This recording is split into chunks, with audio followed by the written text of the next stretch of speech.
Hello, everyone. Welcome to the Film for Fans podcast, the podcast from movie fans for movie fans. I'm your host, Ryan Dunlevy. That is my co-host, Rob Dunham. With a new hat. With a new hat. It's a nice hat. Yeah. Philadelphia Union. Nice hat. Not so nice on-field performance, but that's okay. Stadium bought hat. You know, Yes. There's always a slightly higher level for stadium bought Yeah, hats. because you lock it into a specific memory. Yeah. I always like to buy my hats at the actual game because then you have that. Like, so, I bought this hat at this specific. Funny story. I have two hats purchased at Truist Park, where the Atlanta Braves play. I have never been to a game at Truist Park because every year I go down there, they're always on the road while I'm there. So I've twice been to the stadium, toured the stadium, and never seen a game. Sounds like you both entered and exited through the gift shop. Correct. But side note, if you ever get a chance, stadium tours are amazing. Always take a stadium tour if you have a chance. You get to see stuff you never get to see otherwise. You get access you never get during a game. It's so fun. And this is not a baseball stadium tour podcast or a Banksy podcast. Yes. Or consumerism podcast. No. Although we are glad that you consume our podcast. Yes. Yeah. It is, however, a movie podcast, and we've got an excellent show in store for you. We'll break down the box office last week, what's coming up this week. We will discuss films where the bad guy won. Or did they? Or maybe. Maybe a little bit. Maybe a little bit. Just for a little it's happened. It's been known to happen once or twice. And of course, we will hit up our watch list movies we've watched over the past week. All right, Rob, you ready to get started? Let's do it. So let's break down the box office from last weekend. Box office took a big dive this past week, 38% down. Now, of course, the previous week was Memorial Day weekend. Everyone had off. Lots of people would go to the theaters. The movies out didn't do as well as we thought, but there was a good wide swath of movies that did reasonably well. So you kind of expect the weekend after might be a little bit of drop off. Add in the fact that no major movies came out, and that contributes to a lower overall box office. We do, however, have a new number one. Oh, Garfield. Wow. Garfield was number one. The Garfield movie took home $14 million.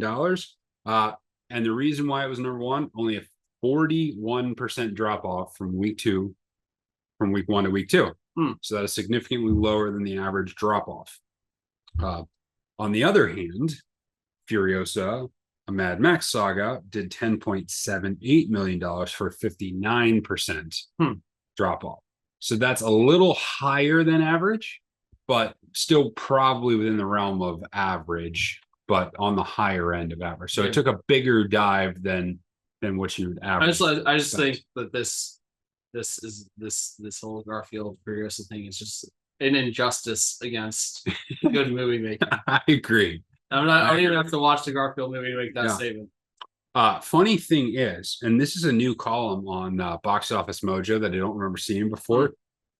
Garfield picked up 73 additional theaters in week two than it had in week one. Furiosa picked up 60 additional screens in additional theaters than it had previously. So both of those movies gained theaters in week two, but Garfield gained a little bit more. So maybe that's partially responsible for some of the dive. Number three was If, $10.5 million in its third week in the box office. If, however, dropped 285 theaters.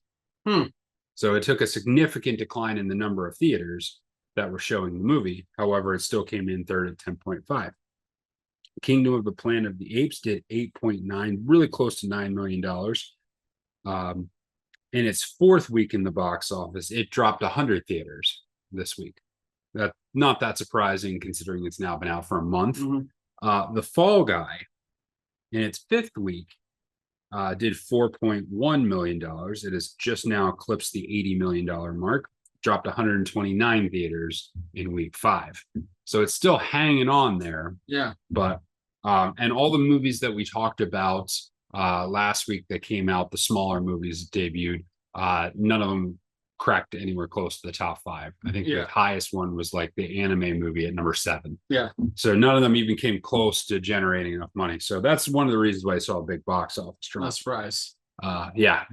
Anything surprise you in the box office results? Like I said, not surprised, just disappointed. There's some of the stuff where I 100% understand where the movie audience is coming from. Mhm. The Furiosa thing, and even the Fall Guy previously. Yeah. I just don't get it. Yeah. I don't get why people are not going to see these Yeah. movies.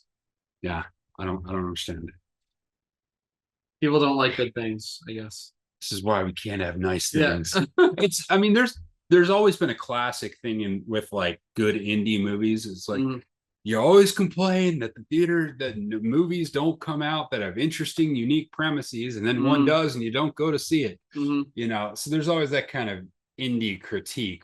And so there's a sense to me where I have a similar vibe here. It's like Mhm. you wanted different, you wanted good. Yeah. Here it is, and now you're not out here looking for it. Yeah. I don't know. I'm sorry. Was the movie you made too good for you? Yeah, are you too good for good movies? Come on. I blame Big Lasagna. There's got to be some culprit. There's got to be Olive Garden's behind this. Olive Garden. There's no doubt. Yeah, big Italian food. They even have a commercial with Garfield for Olive Garden. So I have not seen that. He's like watching a commercial for Olive Garden, and he actually eats the TV. And it's like a giant TV size stomach. As the Olive Garden commercial continues to play, and on the TV that's not plugged in inside his stomach. But we're not looking for continuity here. We're just looking for delicious Italian food. Or is it? Yeah. Don't eat your TV for the movies. Don't be a cat either. Be a person. Yeah. Be a person. That's right. Yeah. We don't need no furry content in this podcast. Too much? Maybe. I don't know. Meow. That's all I can say. Okay. Let's move on before it gets any worse. Opening this weekend. 2 main movies open this weekend. You get Bad Boys Ride or Die. Opens this weekend. It's rated R. It's got a 1 hour and 55-minute runtime. And the premise here is when their former captain is implicated on corruption, 2 Miami police officers have to work to clear his name. Of course, Will Smith and Martin Lawrence are the cops here, and Vanessa Hudgens is also in this movie. This is, I believe, the 4th installment of a Bad Boys movie, and they have spanned quite a lifespan. They seem to come out with one every like 8 years or something. I don't know. They don't stack up back to back. Michael Bay's just sitting in his backyard like, I need to blow something up. Do you think Michael Bay's backyard is just like random explosives? I hope so. At any one point should be. that, you can just trigger one at the moment's notice. Although now whenever I hear Bad Boys, much like the Garmin Carol of the Bells Christmas commercial, all I can hear is the Wendy's commercial that they come out with where they get the Bag Boys. Bag Boys. Jeez. Yeah. What you gotta do? Like, no, don't. No. Did you see the most recent Bad Boys movie? Honestly, I don't know. I don't remember. It's very memorable. I've seen Bad Boys 2. I think I own Bad Boys 2. I feel like I've seen 3, but I don't remember anything about it. I saw it in the theater, and I will say that it was very enjoyable, and I think Will Smith and Martin Lawrence have really good chemistry together. But it was kind of one of those things where I was like, this is a really fun theater experience. Now I never need to watch this again. Yeah, that's kind of my memory of them, is like they're fun, but yeah. Although I'm always struck by the hyperbole of movie advertisement. And just like the audacity of like someone to put literally on the commercial for this movie the other night, I saw the best Bad Boys movie ever. And I was like, no, that's a lie. Like the likelihood that the 4th installment of your franchise is the best one yet. Yeah. I find that hard to believe. It's going to be hard. Yeah. It's the best one yet. Probably it's the only one I've I think seen. I'll probably end up seeing this because it does look enjoyable, but I don't think it's one that I'll end up being like, "Ooh, I need to buy that." You know? Yeah, we'll see on this one because they have it in the number of theaters they've gotten. It's got some later show times. It's easy for me to get this one. But there's one coming up we're going to talk about that I might want to go see. Actually, kind of two. We'll talk about that in a second.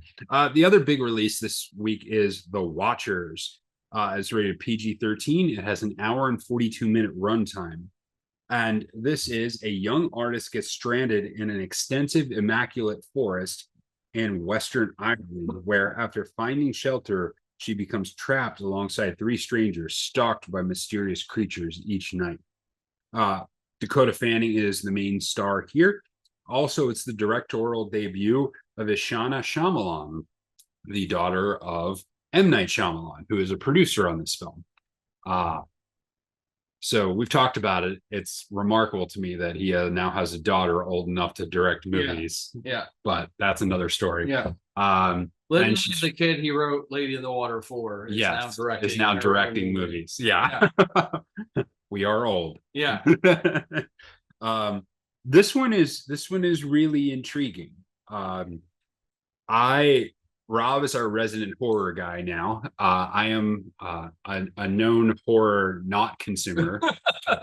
Horror avoider, as you will. I just don't enjoy them. However, there is this borderline where it can be partially horror, but a lot of thriller and psychological in nature, a psychological thriller / horror. So there's a few movies that kind of tread on those lines. Quiet Place movies are a good example of that. I'm trying to think of some other ones. Well, Silence of the Lambs would probably be like an archetype, maybe. Perhaps. That's an interesting thought. Yeah. See, I would not have even considered that horror, but you might be right on that front. Or I'm thinking, what was the one with the guy from Jurassic Park where his like eyes are like half clawed out? I can never remember the name of this movie. It's a sci-fi movie. Sam Neill is the actor I'm thinking about. Not Men in Black 3. It's not Men in Black 3.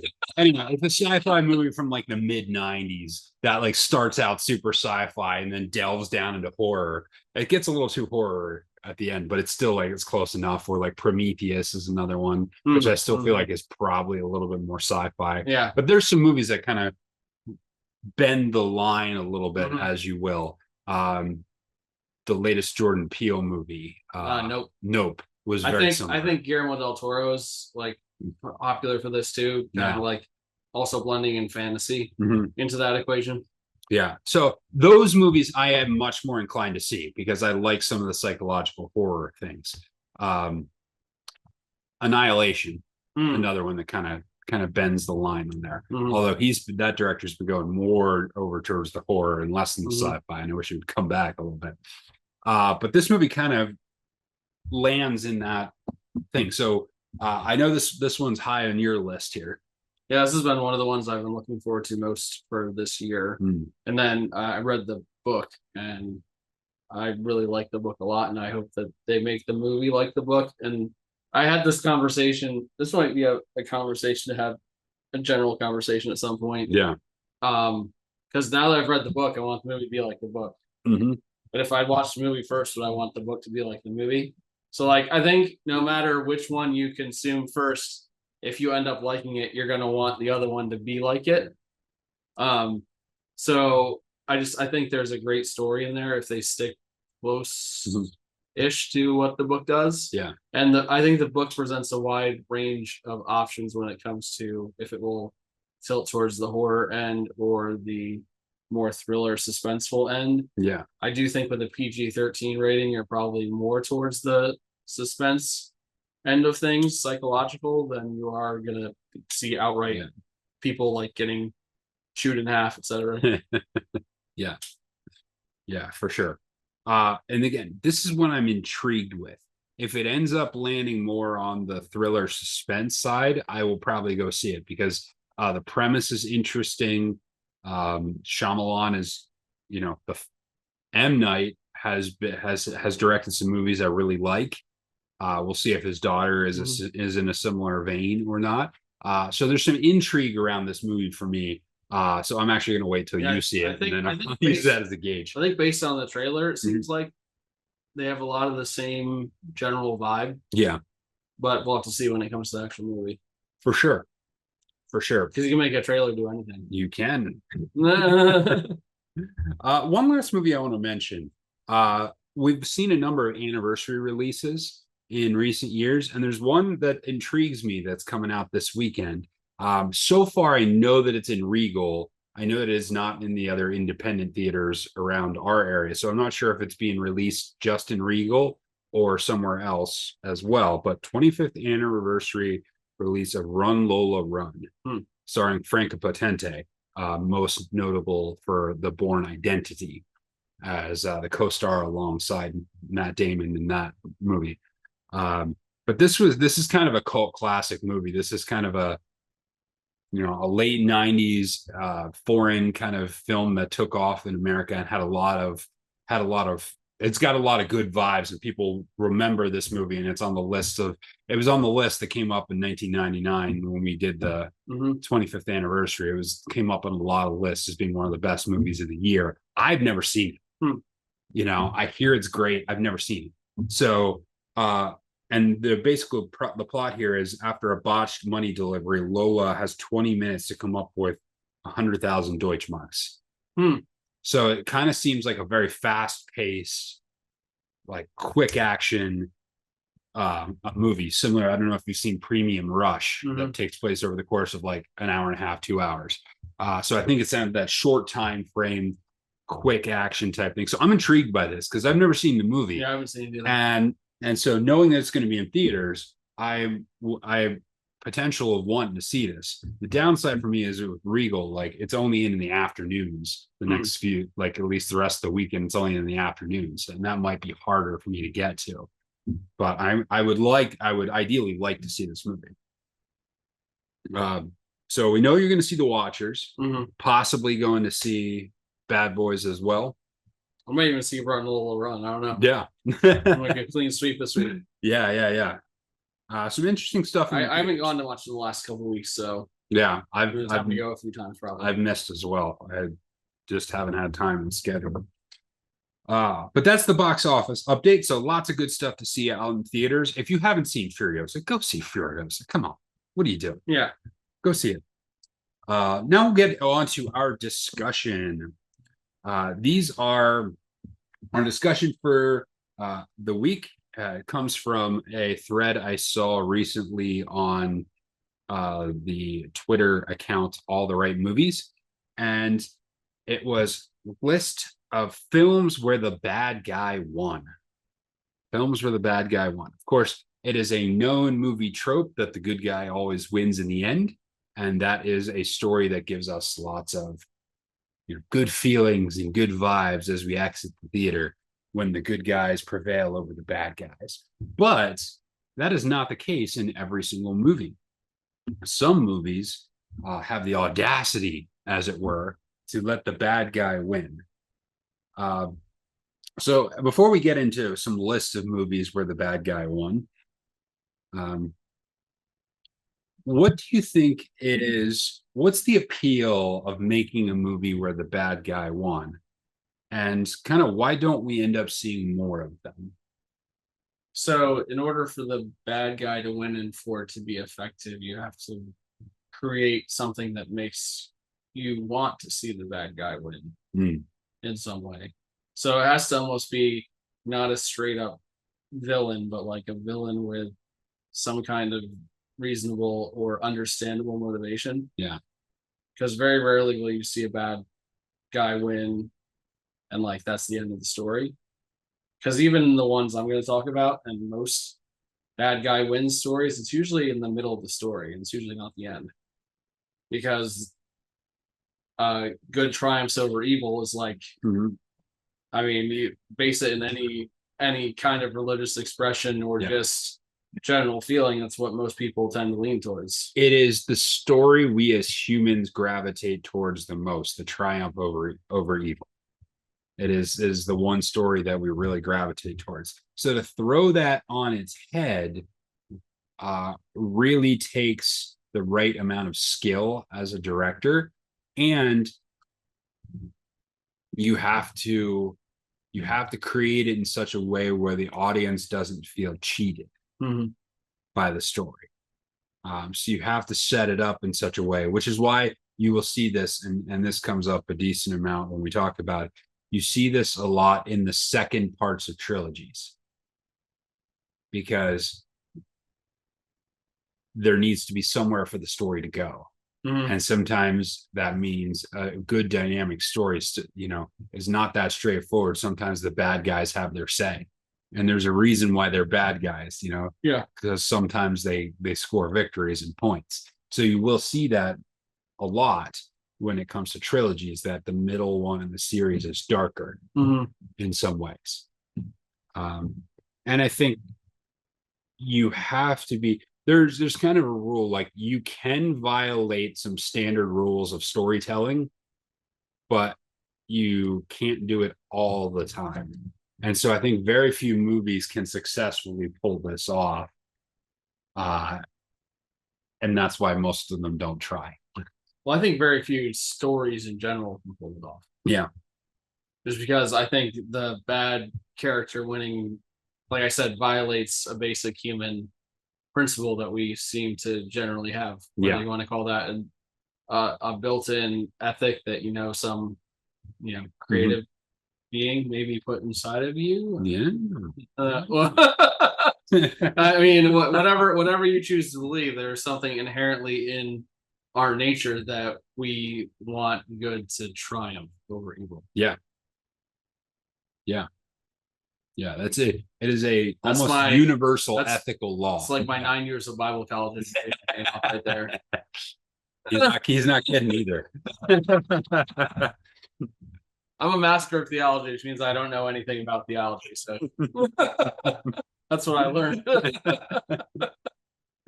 Oh, yes. Anyway, this is not a dispensationalist podcast. Thankfully. And it's absolutely not a covenant theology podcast. We should continue. Okay, before we drop any more on hermeneutical knowledge. You're like, what is he talking about right now? I have no idea what you just said. That's okay. Let's get on to our list. Some of the movies that where the bad guy wins, and we'll talk about them a little bit. Rob, why don't you pick one of the ones you know? So both the ones that I picked out of that list you shared with me are exactly what you said. The second movie in the 3-movie trilogy. The first one and my favorite Star Wars movie, and someone else said to me, every true Star Wars fan's favorite Star Wars movie, The Empire Strikes Back. Not to gatekeep or anything, but The Empire Strikes Back is the best Star Wars movie ever. If you disagree, then I'm sorry for you. This character of Darth Vader, in reality, when you look at it, at the point this movie came out, people did not know a whole lot about Anakin Skywalker. Not really. Yeah. Not compared to what we know now after all the movies and TV shows and books and everything. So there was not a whole lot of background or depth in making this character, the bad guy, look like he was winning. But there's so much iconic about the character and his mannerisms, the way he speaks, the gravitas that the character has with James Earl Jones' voice, and just it's very clear from his first moment on screen that he is single-minded and bent on dominating this world, and he's not going to settle for anything else. I think a lot of what has come after has helped accentuate that and give it more depth. But I think it should be recognized and applauded that people in the audience for this movie had that feeling already about this character, and this was only the second movie he was ever in. Yeah. I think we lose sight of that sometimes when we talk about The Empire Strikes Back. Yeah. Because there was no Star Wars before George Lucas made Star Wars. Like, he didn't adapt this from anything else. It's from his own mind. Yeah. And so to create a character like that was so powerful and just drew everyone to his presence on the screen. Because even if you're like, man, that guy's evil, there's something about Darth Vader that I think almost everyone's like, the guy's kind of cool. Yeah, I mean, one of the best cinematic cinematic bad guys that we have, the most iconic bad guys that's ever existed in film. And of course, this is the movie where he gets back, where he wins over. Obviously the rebels get their victory by blowing up the Death Star in the first movie. You're like, yeah, it's great. This is awesome. And what good storytelling does was it's not all linear. It's not all straightforward. The Rebel Alliance doesn't just go on the ascendancy and conquer and take over the galaxy. No, there's a empire striking back. There's a big giant force aligned against them. And so the whole movie, it's just our cast of characters losing and losing and losing and losing, sometimes because of their own bad decision making, sometimes a combination of the forces against them. And so you end the movie in a pretty bad state. Of course, like one of the remarkable revelations of like this evil character that spoiler alert. If you have not seen Empire Strikes Back by now, why are you listening to this movie podcast? Pause it immediately and go watch this. Because Ryan's about to tell you something very important. So of course you get the revelation that it's his father. No.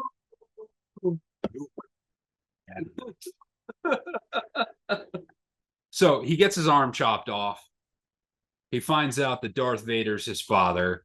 He figures out like, I think my teachers have been lying to me. And, he leaves in a sorry state with the Empire having conquered their rebel base and taken over this other planet that they were trying to hide out on.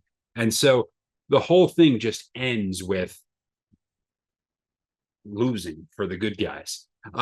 But that is in order to set up what would be Return of the Jedi. I also need to take this brief moment to point out, because you just did it and everyone who ever quotes the movie does it, that he doesn't actually say, Luke, I'm your father. No, he doesn't. He says, no, I'm your father. Yes. I know. But everyone who quotes the line, like, it's not just, it's not everyone. It's the Mandela effect. Yes. Like, yes, everyone who quotes the line. Yep. Quotes it. And I do know incorrectly. Yeah.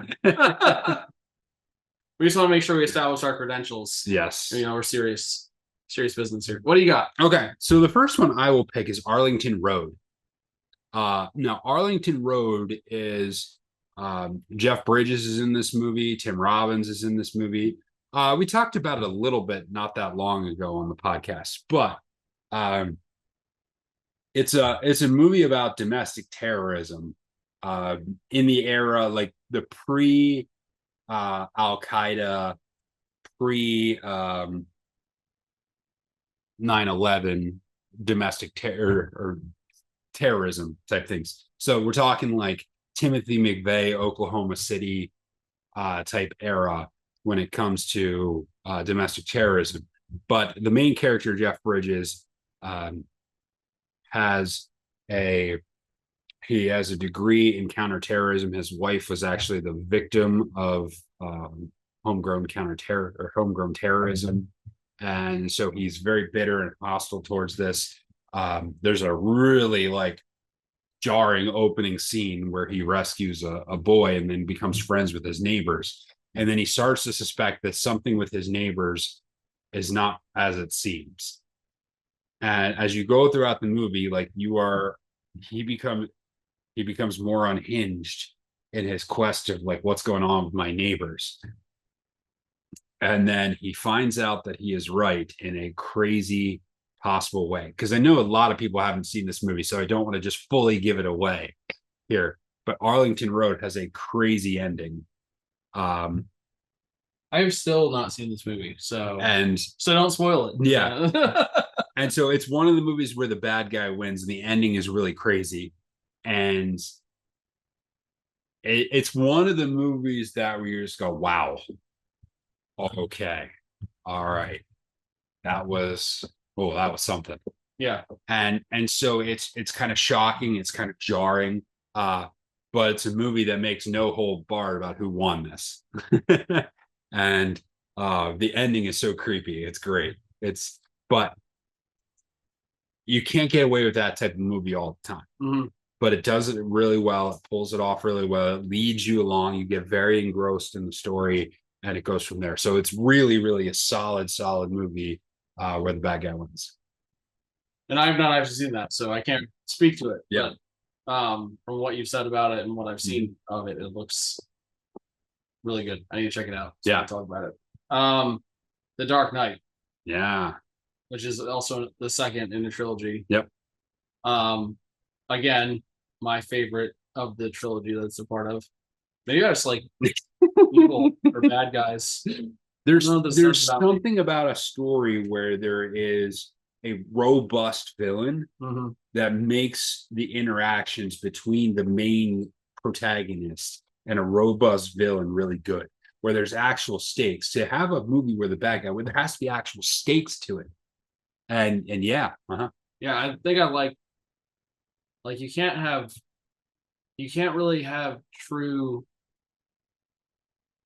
strength of feeling with good winning if you don't have an actual, realistic enemy in there. Like the evil has to be believable.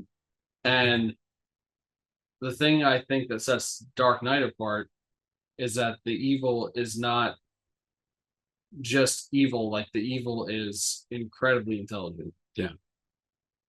May seem chaotic or like he's just doing things randomly, but everything is very meticulously planned out in his thought process.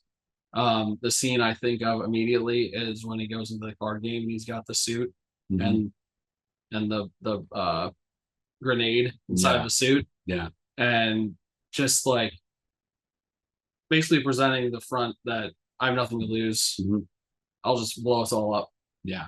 Whatever. But he has this whole plan in mind of how he's going to take not just Batman down, but take the whole establishment down. And manages to use his kind of nihilism as a weapon because he's not looking to achieve a specific outcome. He's looking to put people in positions where whatever they have to choose will cause them to do something they don't want to do, and will force them into becoming the bad guy. Whatever they choose, it's going to force them to become a bad guy or force them into situations they don't want to be in. That's victory for him, and that's why it's so dynamic in The Dark Knight. Because he understands the weaknesses and vulnerabilities and is willing to exploit them and is willing to not try. He's not trying to gain a specific outcome. Now, it doesn't mean he doesn't have a specific plan, as you were saying. He's very meticulous, but he's invested in putting the good guys in bad situations, and ultimately he ends up succeeding. And it's all born out of the trauma that he went through himself. And whether you look at Jack Nicholson's Joker or Heath Ledger's Joker, which is in The Dark Knight, or Joaquin Phoenix's Joker, they all have their own trauma that pushes them to the limit or edge. And you notice I might not have said Jared Leto's name because he made his own trauma by being an absolute Looney Tunes. Yeah. But I think that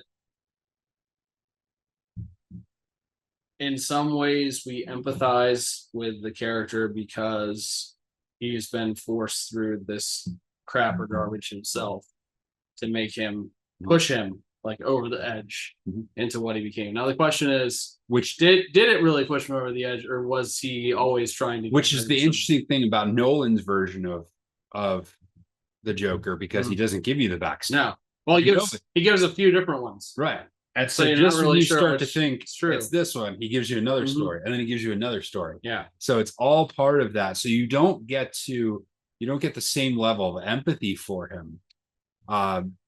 However, you do kind of like to see how the characters respond to the situations the Joker puts them through, and to see what they do. And at the end, it completely breaks Harvey Dent, and it forces Batman into exile as a societal villain for decades. I forget exactly how long the time frame is between that and the Dark Knight Rises, but it's like at least a decade in between those two. So he's forced into exile as a result of this. And what is that other than victory? Yeah. Yeah. You want to know how he got these scars? It's like iconic line. That's another thing about these bad guys. They usually have a few lines that just stick with you because of how they're presented, how they're delivered, the meaning behind them. I do think the fact that he never really gives you the real reason makes that line even more impactful. Yeah. When you think back on it. Yeah. Because he's just messing with his audience. He's trying to do those sympathy plays. But you as the audience know that he's told a different story every time. So it's really interesting. I need to watch The Dark Knight again. I do too. The last one I will do, there's a number of other ones that fit on this list, and maybe we'll just list them out at the end. But Gone Girl, another one that kind of defies a genre and has the case where the bad guy wins. So I will have to give spoilers for this one. So if you've not seen Gone Girl, just go ahead and skip to the end of this one. Have you seen Gone Girl? I'm just gonna leave. Go ahead. Have you? No. Okay. That's okay. It's all right. So basically, the movie is supposed to be a treatise on the state of modern marriage. And spoiler, it doesn't think much of modern marriage. Yeah. Not surprising. But it takes the level of vindictive female to like its craziest proportion. So what you open the movie and the wife goes missing. And so the first half of the movie is all about the mystery of the wife gone missing. And it's leading you in one direction about the husband's guilt. Then halfway through the movie, it just flips. It flips and the story becomes about the wife. And how it ends in the end, there's no way to write it other than the wife wins. And it's a really, really fascinating story. It's very psychological and manipulative, and like, who is the good guy? Who is the bad guy? Who is the victim? Who is the perpetrator? It's really, really messing with those. And it really plays along with the idea that basically marriage drives you crazy and causes you to do ridiculously stupid things. It sounds like it would very much confuse the people and person of interest. and so it is all over the place. It is all over the place. But it's a very compelling story, and it's very, very interesting. So I'm not going to give as much spoilers because I know now that you have not seen it, but you really do need to see it. David Fincher directs it. The soundtrack is great. The mystery elements of it is great. If you haven't read the book is really interesting too. It's one of those movies that like I know it's like deep and serious. Yeah. And so as I'm like scrolling through movies and seeing it, I'm like, I'm not sure I'm in the mood for that right now. And that's just been like the last 10 years. Yeah. I haven't been in the mood for it right now yet. But yeah, really fascinating movie. And you have to conclude at the end that the wife wins. And certainly she gets away with things. That's 100% sure that she absolutely gets away with things. Who is the real victim here is one of the questions. There are clearly some victims in this story, but there's a lot of damage along the way. Let's just put it that way. And I'll just read over a few other ones. Infinity War, Avengers Infinity War, The Usual Suspects, No Country for Old Men, Law Abiding Citizen, Seven, Primal Fear. Also all great movies that feature the bad guy winning. Yeah. I would say The Usual Suspects might be one of the only ones where the bad guy like actually does win. Yeah. Like there's no continuation. Yeah. To the story. It's just that he gets away with it because no one knows who he is. And you should definitely watch that movie if you haven't seen it. For sure. So let us know if there's any specific movies you love where the bad guy wins, and we'd love to catch up on any of those. So now we'll conclude with our watch list, movies we've watched over the last week. Rob. I don't know if I watched any movies over the last week. Really? Okay. Partly because I've watched like 24 episodes of Star Trek Deep Space Nine. Oh, okay. Star Trek Deep Space Nine. Very nice. I'm watching it through for the first time. I know that I watched like some random episodes over the course of my life, but I still don't like it's lower ranked on my Star Trek rankings because I think the object that they're not out in space exploring, I think hurts it. Yeah. But I think later in the series, it kind of comes around and starts becoming the things that I like about the other Star Treks. Especially when you get more involved with the Dominion and some of those aspects. But there are some very good episodes of that series. So anyway, I haven't been watching a lot of movies. I've not had a lot of free time. So I'm spending my free time, which is basically an hour before I go to sleep, watching Star Trek. I've had a similar thing where like I've had like an hour and a half at the end of my day recently to watch something, and it's been harder to get movies in. But I am going to The Watchers tonight. So nice, very nice. So I don't know how you want to claim it. One of the things I've watched is I've watched Sherlock. Which I consider them movies because they're an hour and a half long, even though they never debuted in theaters. Like if you put them on Netflix, they're considered movies. And so I kind of consider them movies. So I've been watching through the Sherlock again. They're on Hulu now, by the way. They were on some like random no-name like service a while ago, but they are back on Hulu. So if you've never seen the Sherlock with Benedict Cumberbatch and Martin Freeman, they're absolutely worth a watch. Like I said, there's usually 3 episode seasons, but each episode is like an hour and a half. So it's like a movie in its own right.